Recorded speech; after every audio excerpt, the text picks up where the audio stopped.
Now, the way that I'm making it in this specific cane involves some mixes. One is pearlescent white with translucent, the other one is pearlescent white, white, translucent, and black, and the other one translucent, graphite, pearl, and white.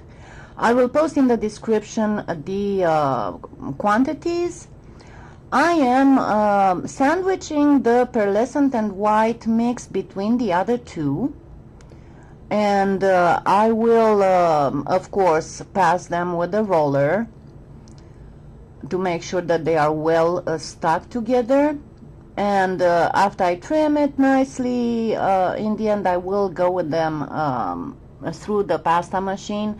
So in the sandwich, each of the sheets, it has the thinnest setting, and then I will get the whole sandwich through the pasta machine on the thinnest setting once again. Then what I need to do is to just stack translucent. And now let me tell you something.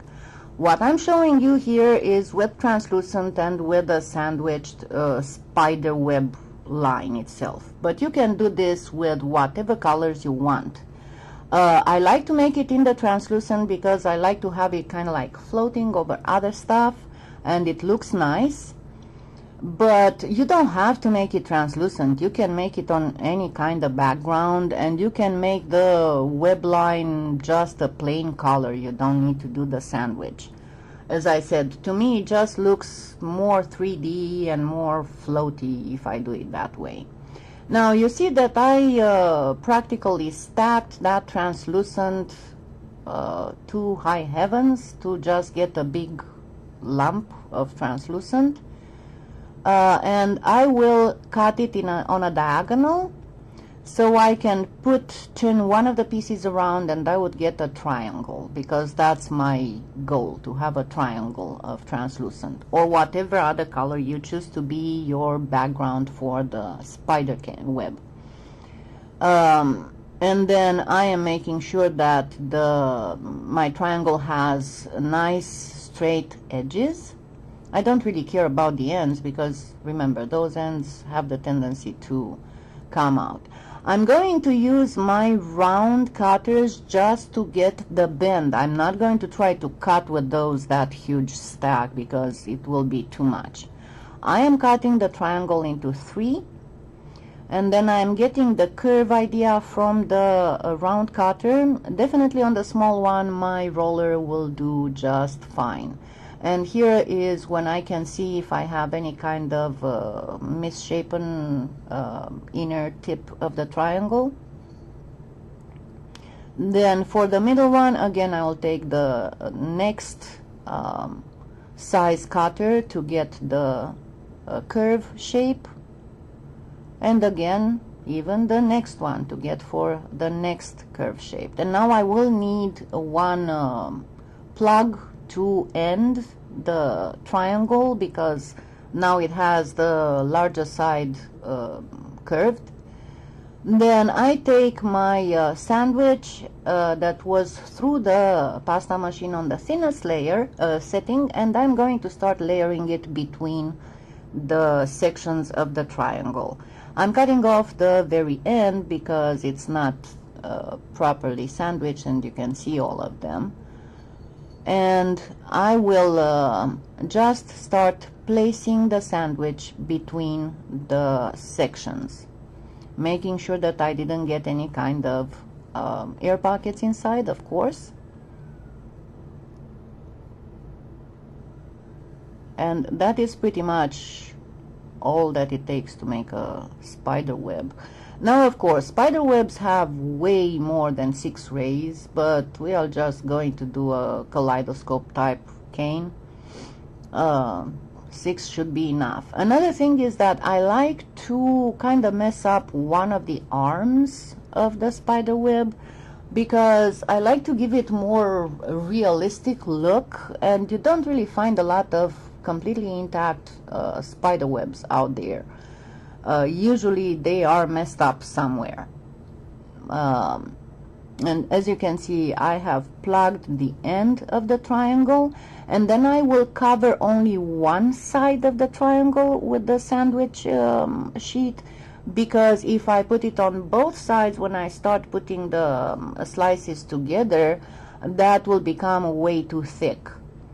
So I am only putting it on one side, and then when I will start putting the slices together, they will each have the line between them. So all you need to do now is to reduce that triangle slice. And on all the reducing part, I'm going to kind of speed it up so you can still see how I'm doing it, but you won't spend forever watching this. Now remember, if you want to see it on a lower speed, just check with that little gear icon that's on the right bottom of your screen and select half speed, and you'll still be able to see what I am doing.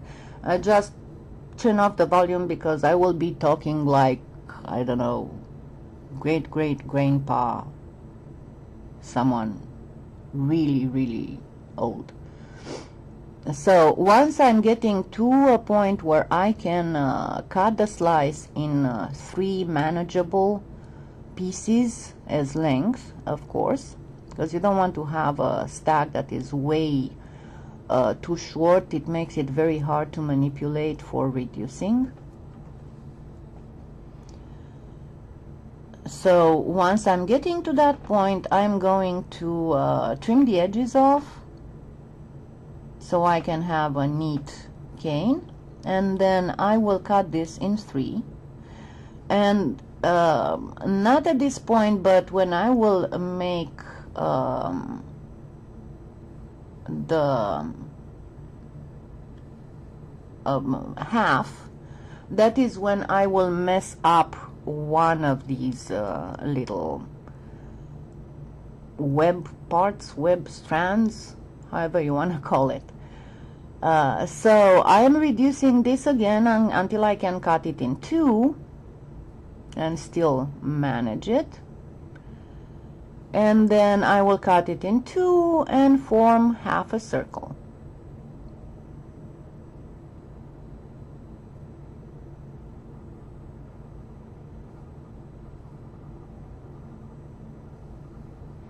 Remember to turn one of the sides around to have just one slice of the sandwich. And see, this is where I messed up one of the strands. You don't have to do that. I like to do it that way, okay? You can be very careful and make it all perfectly perfect, but I like my spider web to look a little bit, you know, like in a horror movie. Because whenever you enter somewhere, you don't see fully beautiful spider webs. They are a little bit broken. So that's what I want from my spider web, and that way I can also, whenever I float it over something or put it in a bead, I can add a little spider there that's fixing the web.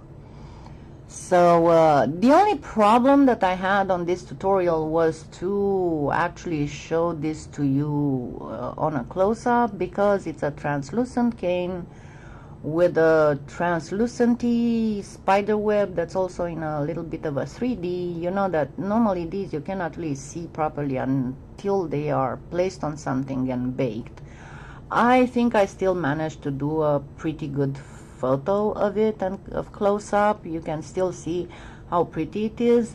I like also to make earrings out of this. You know, I just cut a slice as it is, and without any kind of anything else, no setting whatsoever. I just put something around it, you know, just a string around it to use as a kind of edging, and then I make it into an earring with a little spider on top of it.